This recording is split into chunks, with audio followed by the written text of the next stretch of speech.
The Galactic Concordat had been the undisputed rulers of space for longer than most civilizations could remember. Their massive warships had traveled to 1,000 different star systems, and everywhere they went, the story was always the same. They would arrive, make their demands, and the locals would surrender. It was just how things worked in the galaxy. Nobody questioned it. Nobody dared to refuse.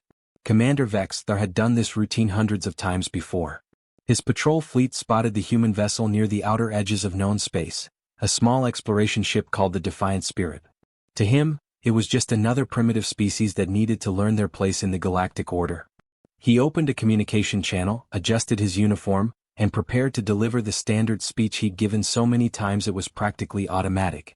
The translation software kicked in as he began speaking. His voice boomed through the communication system with practiced authority. He explained how the Concordat had maintained peace across the galaxy for millennia. He detailed the terms of surrender that this new species would need to accept. Hand over all weapons immediately. Allow their ships to be inspected. Accept governors from the Concordat to oversee their affairs. Pay tribute in resources and technology. It was non-negotiable. It was always non-negotiable. Then he waited for the fear to set in. Usually there would be panic. Desperate attempts to negotiate. Sometimes tears. Always, eventually, submission. What he got instead was laughter. Not nervous laughter. Not the kind of awkward chuckling people do when they're uncomfortable. This was genuine, belly-deep laughter that echoed through the communication channel. Multiple voices joined in, as if his entire speech had been the setup to some hilarious joke he wasn't in on. Captain Miho appeared on the view screen, wiping tears from his eyes. The human was still chuckling as he tried to compose himself. Behind him, other crew members were grinning, some covering their mouths to stifle their own laughter. Vessels.The felt something he hadn't experienced in decades of military service. Confusion. These beings weren't afraid. They weren't even pretending to be afraid. They thought this was funny. Miho cleared his throat and smiled warmly, like he was talking to an old friend rather than the representative of the most powerful empire in the galaxy. He thanked Vessels.The for the offer, his tone incredibly polite considering what he said next. Humanity wasn't interested in bowing to alien overlords. It wasn't their style. They'd come all the way out to space specifically because they wanted freedom, not a new set of masters. The commander felt his confidence wavering. This wasn't in any of the protocols. There were procedures for hostile species. There were procedures for frightened species. There were even procedures for species that tried to run. But there were no procedures for species that just said no and acted like it was perfectly reasonable. Vessels.The tried again, his voice harder this time. He explained that the human didn't seem to understand the situation. Surrender wasn't optional. Compliance was mandatory. Resistance would result in consequences. Severe consequences. He destroyed entire fleets for less defiance than this. But Miho just waved his hand dismissively, like he was brushing away an annoying insect. He interrupted the commander mid-threat, which was another thing that just didn't happen in Vessels.The's experience. The human said they'd heard all this before. Threats of annihilation, promises of conquest, warnings about subjugation. Except humanity had heard these things from other humans for thousands of years. Miho leaned forward in his chair, and his smile faded into something colder. Something that made Vessels.The's skin prickle with an unfamiliar sensation. The human explained that his people hadn't spent centuries fighting against Earth's gravity, building ships, and traveling to the stars just to trade one set of rules for another set of rules. They governed themselves. They made their own decisions. And they weren't about to change that because some alien empire thought it owned this part of space. Then Miho made a counteroffer. The Concordat could turn around, go back to their empire, and tell everyone that humanity didn't recognize their authority. Tell them humans govern themselves. And if the empire had a problem with that, they were welcome to come and discuss it. With humanity's fleet. Which, Miho assured him with absolute confidence, would be very happy to have that conversation. Before Vessels.The could formulate a response, before he could process what was happening, the human ship's engines suddenly flared to life. The Defiant Spirit vanished in a flash of distorted space and light, disappearing into faster-than-light travel. The humans had just left. They'd rejected the Concordat's authority, laughed at their threats, and then simply departed like none of this mattered. The commander found himself broadcasting increasingly desperate warnings to empty space. His crew stared at their stations equally stunned. In the long and glorious history of the Concordat's expansion across the galaxy, nothing like this had ever happened before. Vessels.The looked at the empty space where the human ship had been moments before. His primary manipulator was trembling, though he couldn't tell if it was from rage, humiliation, or something else entirely. Something that felt uncomfortably close to fear. After a long silence, he gave the order to send a message back to the High Council on Nexus Prime. They needed to know about this. The Concordat had encountered something unprecedented. Something that didn't fit into any of their carefully constructed categories of how the galaxy worked. They'd found a species that simply didn't care about the Empire's power. And Vessels.The had the sinking feeling that this was going to become a much bigger problem than anyone anticipated. 3 weeks after the incident with Captain Miho, the Concordat Council gathered in their grand hall on Nexus Prime. The building was ancient, its crystal spires reaching toward the sky like frozen lightning. For thousands of years, this chamber had witnessed the submission of countless species. Today it buzzed with an energy that felt completely different. Confusion. Anger. And underneath it all, the faintest hint of worry. Senior Counselor Threshenet read the report for the third time, his 6 eyes blinking in sequence as if he couldn't quite believe the words.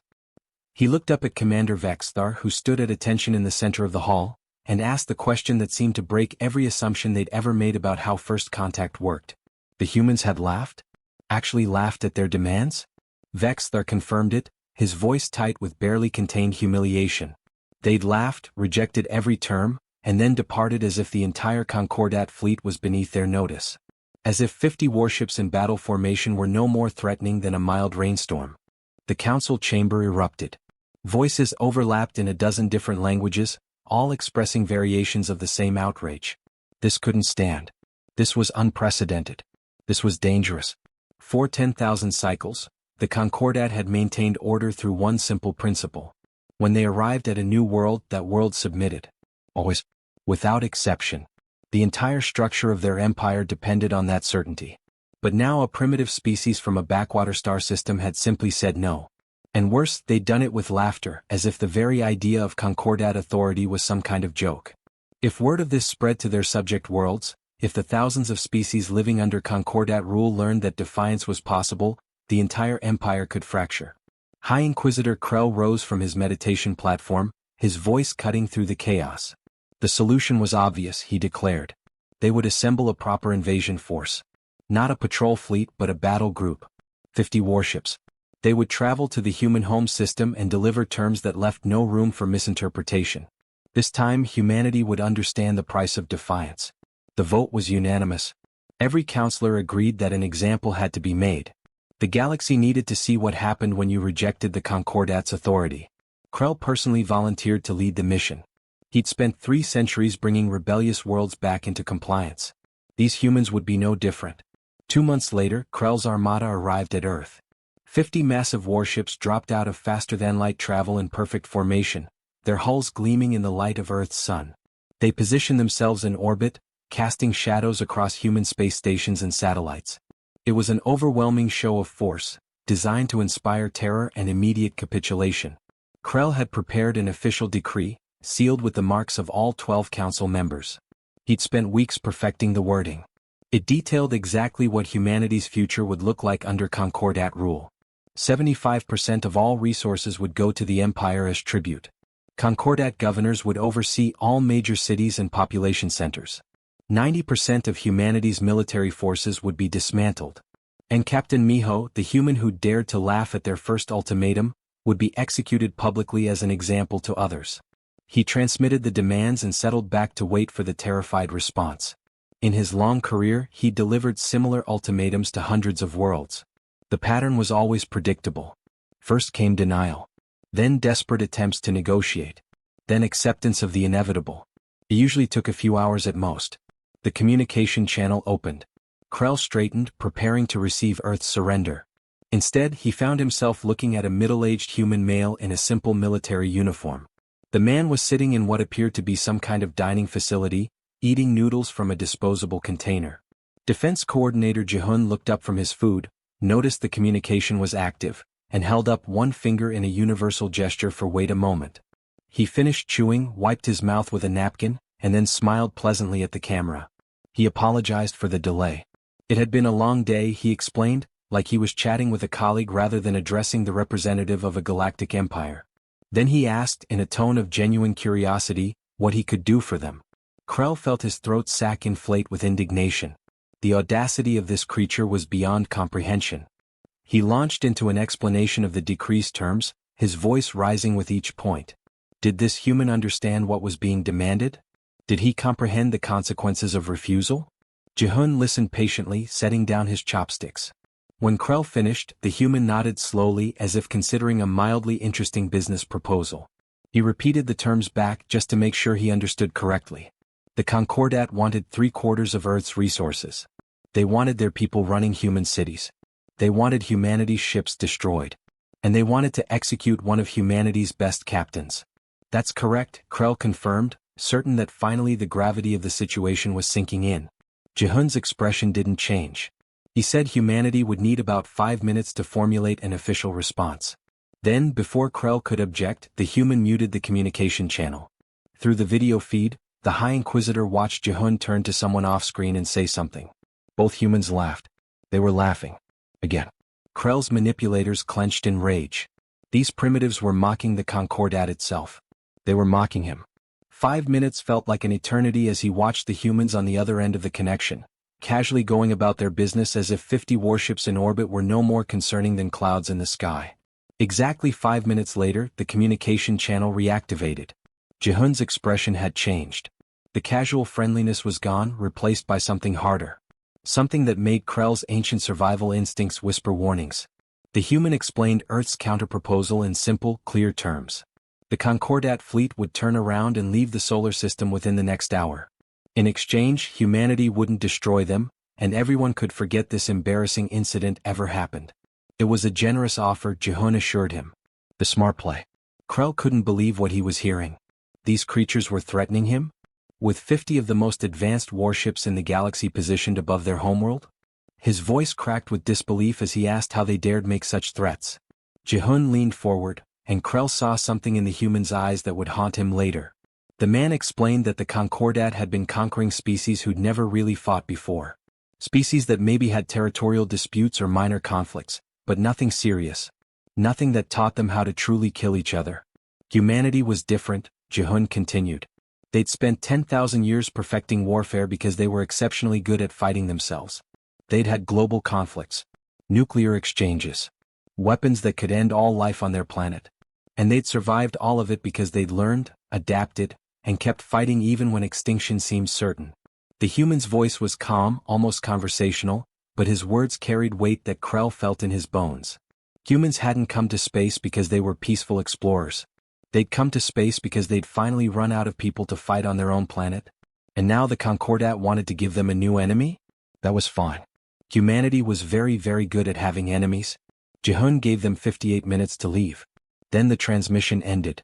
Krell stared at the blank screen, his multiple hearts pounding in rhythms they hadn't beat in centuries. For the first time since he'd joined the Concordat military, he felt genuine uncertainty. These humans weren't bluffing. They weren't posturing. They were simply stating facts, the way you might warn someone about dangerous weather. He ordered his fleet into battle formation, but his voice lacked its usual confidence.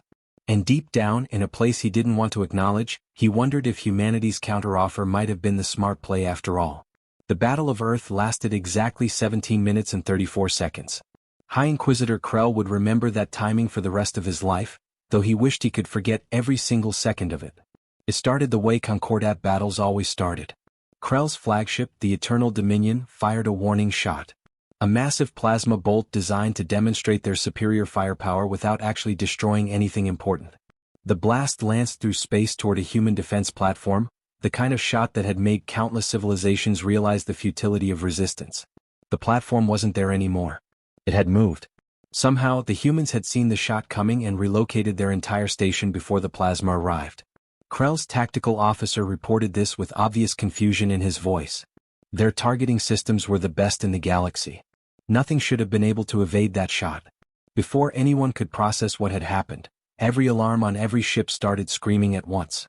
The tactical displays lit up like festival decorations, showing hundreds of new contacts. Missiles. Dozens and dozens of missiles, erupting from concealed launch platforms scattered throughout Earth's orbital space. They came from everywhere at once, from directions the Concordat sensors hadn't even been watching. Krell shouted orders for evasive maneuvers and countermeasures. The Concordat's point defense systems were legendary, automated turrets that could track and destroy incoming threats with incredible precision. For about 5 seconds, everything worked exactly as designed. Missiles exploded harmlessly in space, picked off by the defensive screens. Then the missiles did something unexpected. They split apart. Each warhead suddenly became 6 smaller munitions, all moving in different directions, all jinxing and weaving like they had minds of their own. They deployed clouds of metallic chaff that confused the sensors. They seemed to communicate with each other, coordinating their attacks to overwhelm individual ships. The Eternal Dominion shuddered as 3 missiles slipped through the defensive screen and detonated against the shields. The barriers held, but barely. Krell watched in horror as 2 ships in his formation weren't as lucky. The frigate Conquest's Pride took a direct hit to its engine core and went completely dark, tumbling through space like a child's discarded toy. The destroyer Inevitable Justice lost helm control and started spinning wildly. Krell couldn't understand what was happening. His intelligence reports had said humanity was decades behind Concordat technology. Their weapons were supposed to be primitive, simple, easy to defeat. His tactical officer provided the answer, though it didn't make Krell feel any better. The humans were using quantity over quality. For every 1 precision Concordat weapon, humanity was launching hundreds of cheaper alternatives. The defensive systems couldn't process targeting solutions fast enough. It was like trying to swat a swarm of insects when you were built to fight other large predators. Krell ordered his fleet to switch to area effect weapons. Massive plasma bursts that would saturate entire regions of space, destroying everything in their path. It wasn't elegant, but it should work. For a moment, as the Concordat fleet opened fire with everything they had, Krell thought they'd regained control of the battle. That's when the human ships arrived. They didn't emerge from faster-than-light travel in neat, organized formations like civilized naval forces. They appeared scattered throughout the battlefield, having calculated jump coordinates that put them inside the Concordat's defensive perimeter. It was reckless. It was chaotic. It shouldn't have worked. But before Krell's fleet could reorient their weapons, the human vessels opened fire. And they weren't using energy weapons. They were using kinetic impactors. Chunks of metal accelerated to incredible speeds using magnetic rails. It was ancient technology, the kind of thing primitive civilizations used before they developed plasma cannons. But the Concordat shields were designed to dissipate energy, not deflect solid mass traveling at significant fractions of light speed. The destroyer Final Word took a tungsten rod straight through its primary hull and split in half. The cruiser Submission's blade lost its entire bridge section to a railgun strike that punched through 4 decks before exiting out the other side. Ships that had conquered dozens of worlds were being torn apart by what amounted to very fast rocks. Someone at the tactical station shouted that the humans weren't fighting like a proper fleet. There was no coordination, no battle plan, no organized strategy. Each ship seemed to be operating independently, doing whatever it wanted. Another officer responded grimly that this was their strategy. The humans were improvising. Each captain was exploiting whatever opening they could find, adapting in real time to the changing battlefield. The Concordat had trained to fight enemies who followed predictable patterns. Humanity didn't have any patterns. Krell watched his carefully organized battle formation dissolve into complete chaos. A human corvette, barely a tenth the size of his frigates, shot past the Eternal Dominion at a velocity that should have torn the smaller ship apart. It had used Jupiter's gravity to slingshot itself into an attack vector that no sane computer would ever calculate. The corvette fired every missile it had at point-blank range, then used emergency thrusters to careen away like a drunk driver. Half the missiles missed completely. The ones that connected collapsed the Dominion's portside shields. Then things got worse. Krell's security chief reported unauthorized access attempts on their network. The humans were trying to hack into Concordat systems. It should have been impossible. Military-grade encryption with 17 layers of security protocols protected every system. But the security chief's voice rose in panic as he explained that the humans were using intrusion methods the Concordat had never encountered. They were exploiting vulnerabilities that shouldn't exist. And they were using something called social engineering, sending data packets that claimed to be priority updates from Concordat Command, confusing the automated systems about what was legitimate traffic and what was an attack. The lights flickered. Half the tactical display went dark. The security chief screamed that the humans were inside their network. Across the fleet, systems started failing in ways that made no logical sense. Airlocks opened without authorization. Weapons targeting cycled through solutions that would hit friendly ships. Communication channels suddenly started broadcasting loud human music. On the already damaged Inevitable Justice, life support systems shut down completely.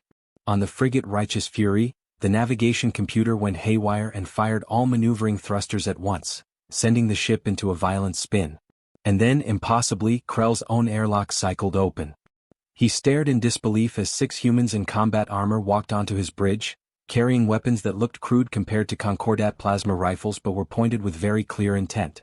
The lead human, a female with the name Park stenciled on her armor, lowered her weapon slightly and pulled out some kind of primitive restraint device. She spoke in perfect Concordat standard, her translator flawless. She identified herself as Sergeant Yunji Park of the Earth Defense Force. She informed him he was being detained and politely asked him to put his hands behind his back. Krell sputtered in outrage. This was impossible. You couldn't just board a flagship and arrest its commander. There were protocols. Rules of engagement. International laws that even the Concordat respected. This wasn't how warfare worked. Sergeant Park smiled, though her eyes remained cold. She explained that humans had spent 300 years fighting each other in increasingly creative ways. World wars. Nuclear exchanges. Cyber warfare. Chemical weapons. Biological weapons. Weapons the Concordat probably hadn't even imagined yet. Humanity had tried to destroy itself with literally everything they could think of. She stepped forward with the restraints. The lesson they'd learned, she continued, was that rules of engagement were for people who could afford to lose politely. Humanity couldn't afford that luxury. So they didn't play by those rules. 20 minutes after the battle started, Krell found himself zip-tied to his own command chair. His remaining ships were retreating toward the edge of the system, limping away with massive damage. 26 of his 50 warships had been disabled or destroyed. The survivors fled in broken formation, their crews traumatized and confused. Sergeant Park stood beside him, monitoring her tactical display. She told him, almost conversationally, that he'd been right about one thing. Humanity was primitive compared to the Concordat. Their ships were inferior. Their weapons were less advanced. Their shields were weaker. She turned to look at him, and Krell saw something in her expression that would haunt his nightmares. Pity. But humanity had been fighting total wars against opponents just as intelligent as themselves since before they discovered fire, she explained. The Concordat had been fighting species who surrendered after the first show of force. There was no shame in losing to humans. They were just really, really good at this particular thing. As the last of his fleet jumped to faster-than-light speeds, leaving him behind as what the humans called a diplomatic gesture, Krell finally understood the Concordat's fatal miscalculation. They'd assumed lack of advanced technology meant primitive warriors. They'd never considered that humanity's technology might be less advanced precisely because they'd spent all their time perfecting the art of war itself. Within a week of the battle, everyone in the galaxy knew what had happened at Earth. The news spread faster than anyone expected, jumping from one star system to another like wildfire racing through dry grass. Sensor logs appeared on underground networks. Communication transcripts got shared in secret channels. And perhaps most devastating for the Concordat, someone leaked footage of High Inquisitor Krell being escorted off his own flagship in restraints by human soldiers. On mining worlds scattered across Concordat territory, workers gathered in their cramped dormitories after their shifts ended. They whispered the story to each other in hushed voices, afraid their overseers might hear but unable to keep silent. A species had said no to the Empire. Not just said no but won. Actually won. For people who'd lived their entire lives under Concordat rule, it was like learning that gravity was optional. On agricultural planets in the Corin sector, farmers passed around data chips containing bootleg copies of Defense Coordinator Jehun calmly eating noodles while rejecting an ultimatum from a High Inquisitor. They watched it over and over, amazed at the casual confidence. This human had treated one of the most powerful officials in the galaxy like a minor inconvenience, not a life-or-death threat.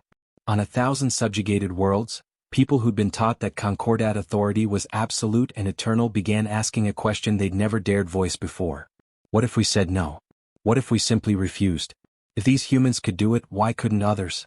The Concordat Council met in emergency session for the 3rd time in 3 months. Such frequent gatherings were unprecedented in their long history, and that fact alone spoke to their growing panic.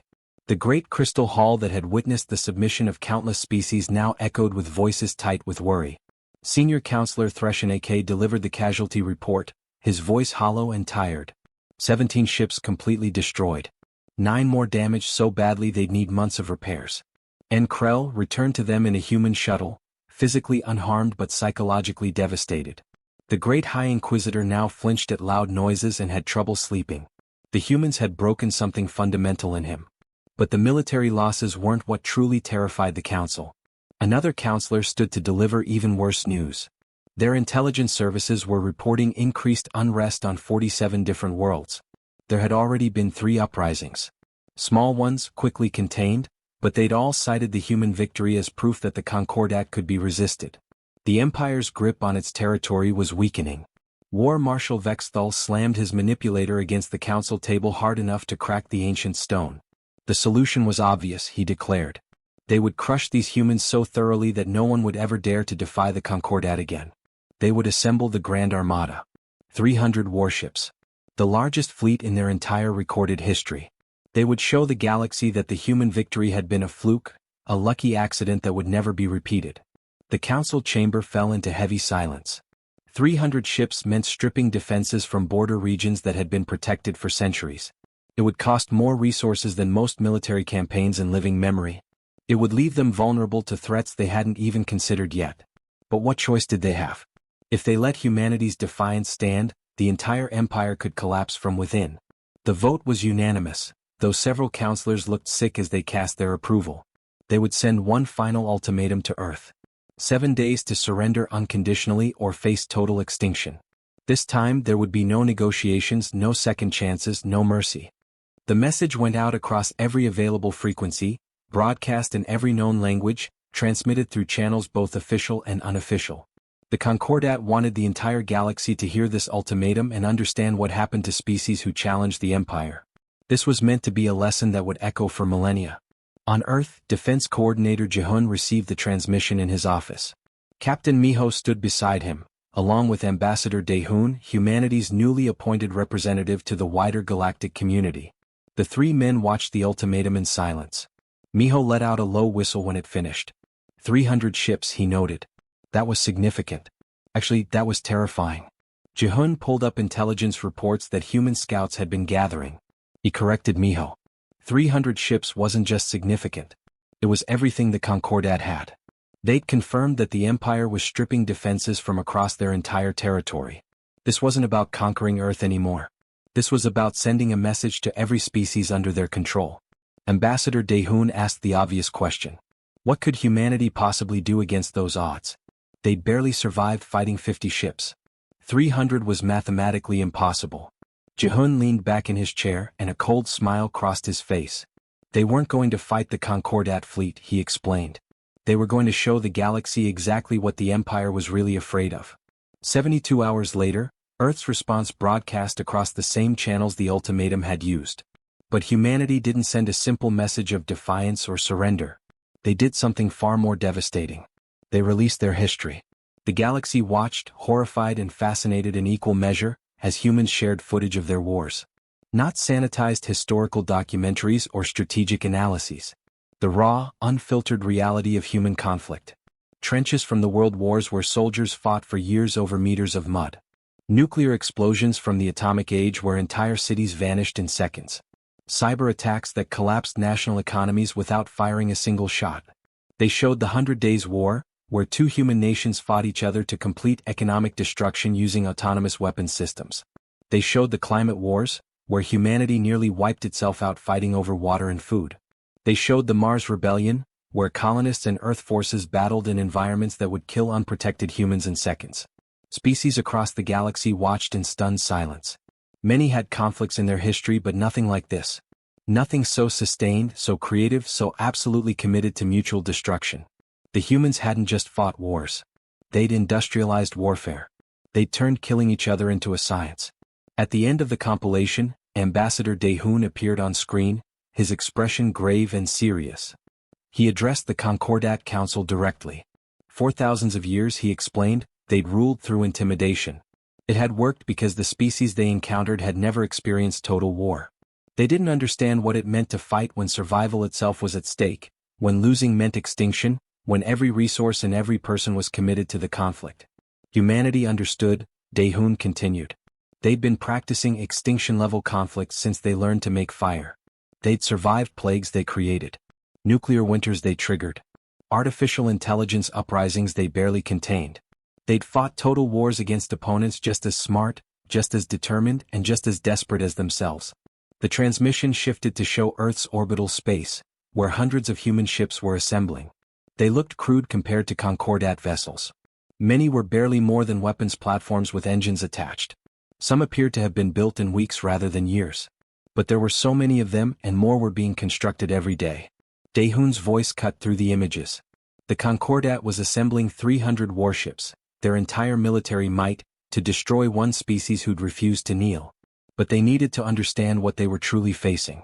Every human ship they destroyed would be replaced by 2 more. Every station they obliterated would create 3 more resistance cells.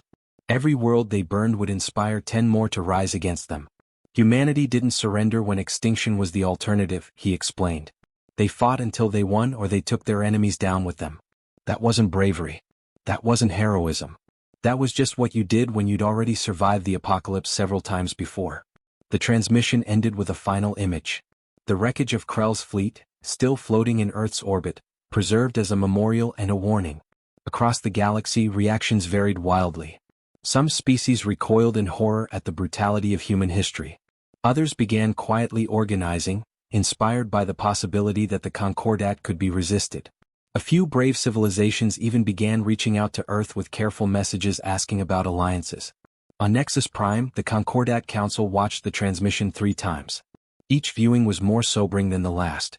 These humans fought like they had nothing to lose, one counselor whispered. Because they don't, War Marshal Vessels.The realized, his earlier confidence completely gone. They've already lost everything. Multiple times. And they rebuilt every single time. Counselor Threshenike stared at the frozen image of Ambassador Daehoon. He saw something in the human's eyes that military analysis couldn't measure. The absolute conviction of someone who'd watched their species nearly go extinct and chose to fight anyway. Recall the Armada, he said quietly. Send diplomats instead. For the first time in 10,000 years, the Concordat was going to negotiate as equals rather than conquerors. And the entire galaxy was watching. The Treaty of Proxima Centauri was signed 3 months after the Concordat's diplomatic delegation arrived at Earth. It was the first time in 10,000 years that the Empire had negotiated with anyone as equals, and the unfamiliarity showed in every awkward moment of the proceedings. Ambassador Daehoon represented humanity at the negotiations, sitting across from Counselor Threshenike himself. The fact that a senior counselor had personally traveled to human space spoke volumes about how seriously the Concordat was taking this situation. They couldn't afford another humiliation, not with half the galaxy watching and waiting to see what would happen. The negotiations were unlike anything in galactic history. Normally, the Concordat dictated terms and everyone else accepted them. But here, both sides sat across from each other discussing things like they were business partners rather than conqueror and conquered. The Concordat delegation struggled with this concept so much that they kept accidentally slipping into their old patterns of giving orders instead of making proposals. On the first day, Threshenike had asked, genuine confusion in his voice, if humanity really wanted just mutual recognition. No tribute payments? No Concordat oversight? No governors or inspectors? Just simple acknowledgement that both governments existed and had authority over their own territory? Exactly, Daehoon had confirmed. Humanity would govern itself. The Concordat would govern itself. Neither would interfere with the other's internal affairs. It wasn't complicated. Threshenike had responded that it was unprecedented. The Concordat had maintained order for 10,000 cycles through clear hierarchy. Someone was always in charge and everyone else knew their place in the structure. What humanity proposed was chaos. Captain Miho, sitting beside the ambassador, had interrupted with a slight smile. They were proposing treating each other like equals, he pointed out. And yes, humanity insisted on that part. Non-negotiable. The final treaty was remarkably simple by imperial standards. The Concordat recognized human sovereignty and independence completely. In exchange, humanity agreed not to actively encourage rebellion in Concordat territory and to establish fair trade relations that benefited both sides. There was no tribute, no oversight, no submission. Just 2 governments acknowledging each other's right to exist. For the Concordat, it was a shocking retreat from their usual terms. For humanity, it was exactly what they'd wanted from the beginning. The right to be left alone. But the real impact of the treaty came from what happened next, in the days and weeks following the signing. Ambassador Daehoon's office was flooded with messages from other species. Some came from Concordat subjects, sent through encrypted channels to avoid detection. Others came from neutral powers who'd been watching the situation carefully. All of them asked variations of the same question. Could humanity's protection extend to them as well? Could they have what Earth had negotiated? Freedom?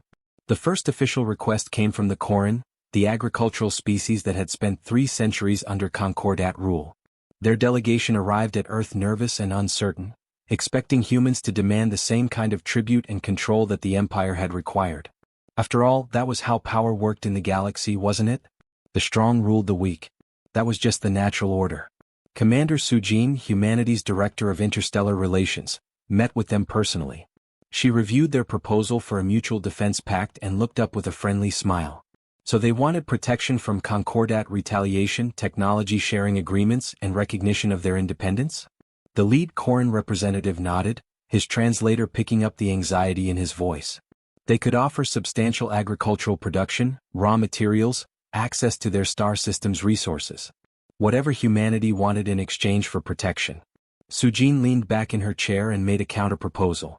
How about the Koran govern themselves completely, humanity helped them build their own defense force, and everyone traded as equals? No tribute payments. No human governors. No ownership.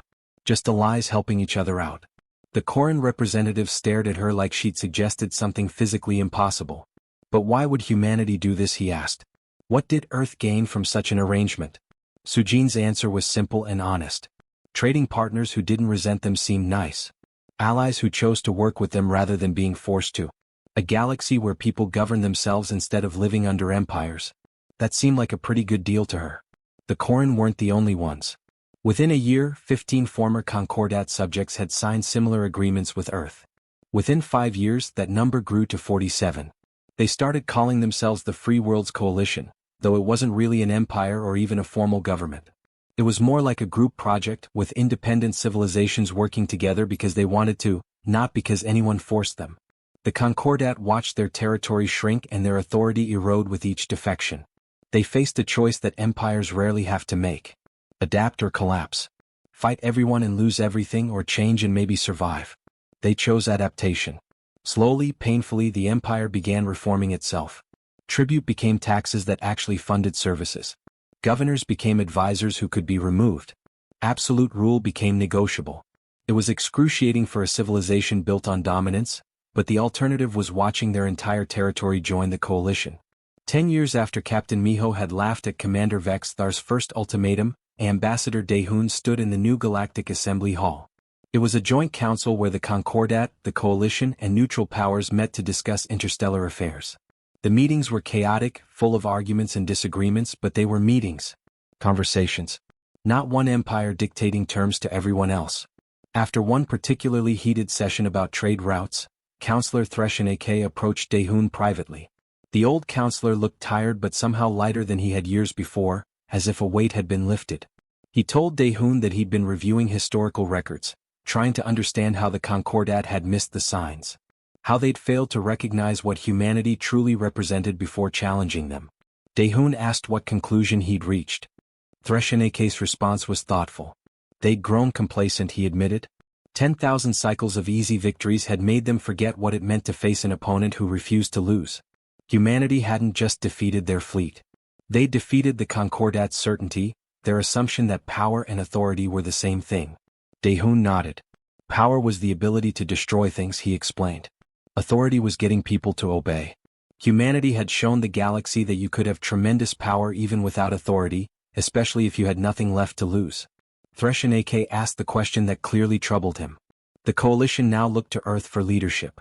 Dozens of species deferred to human judgment. Humanity had built an alliance that rivaled the Concordat in reach and influence. What would they do with that power? It was a fair question, one that kept Daehoon awake some nights. Humanity had toppled one empire through defiance. What would stop them from building another through influence? His answer was honest.